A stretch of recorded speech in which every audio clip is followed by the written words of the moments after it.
We'll pick that up in just a moment, Joe. Eddie Howe has joined us. Well done, Eddie. Firstly, how happy are you with that point against Man City? Yeah, well, I think we're happy with the point. I think you always want to win every game, but you have to respect the game and where we were in that game towards the end. We were hanging on a little bit for the point, but overall a great performance. And how was that as a response in terms of the performance? What pleased you? Yeah, I think that was the main thing for us. We wanted to be ourselves, and I think you could see very early in the game we committed. It's very difficult to press them, but we tried, and I thought we had some really good success in both halves doing that. I think we played our way, which is the most important thing, and the players committed to it, and individually we were much better today. That was a much better performance, but it needs to be against this team.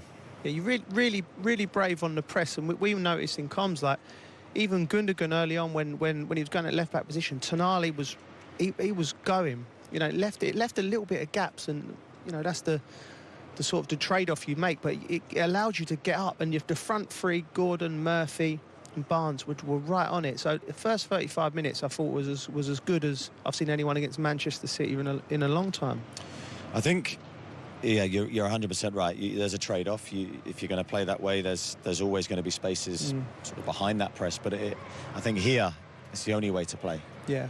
Because we need the crowd, we need the energy, we need to disrupt good teams, and also we need to show our qualities with the ball, and I thought we had that as well today. So it wasn't just, you know, one-sided. I thought we gave them a problem in the wide areas in the first half, got into a lot of good crossing positions, probably didn't create enough from those crosses, but we were getting up the pitch, which is not always easy to do against Manchester City. Switch of play as well was working, weren't it, from one side to the other?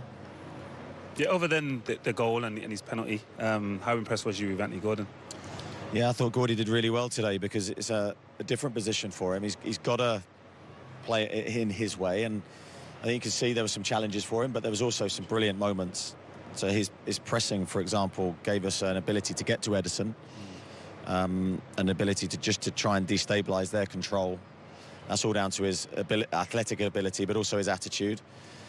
And on the ball, you can see really highlighted by his penalty, you know, how quick he is, how dynamic he can be, and I was really pleased with him today. Wolf Flags put on an amazing display for him before the game as well. All the fans have been wondering what's going to happen with his contract situation as well, Eddie. Before the match, he said to us that it was close. Can you tell us any more on that? It's close. Until it's signed. Imminent, is it? Yeah, well, hopefully. I mean, until it's signed, it's not signed. So we love Anthony. We want him to stay. We want him to be a part of what we're doing here. The Wolf Flags display, again, speaks volumes for the supporters here. They're very intelligent. They know when a player needs a lift and some love. And then, you know, that collective show of unity for him, I think, was really important. They did one for Sandro Tonali when he came back as well. His first start today. What was your assessment of him in that midfield? Very good. I mean, it had to be. Our midfield was really tested today. As you say, Sandro was pressing in the wide areas. Tactically, I thought with Bruno and Joey, he was really, really good. His intelligence levels were really high, because if you make one mistake in your positioning, you can get punished. And I think he came to the fore with the ball more maybe in the second half. Really good fitness levels until he suffered with cramp. That goes to show there's still growth in his physical development after so long out.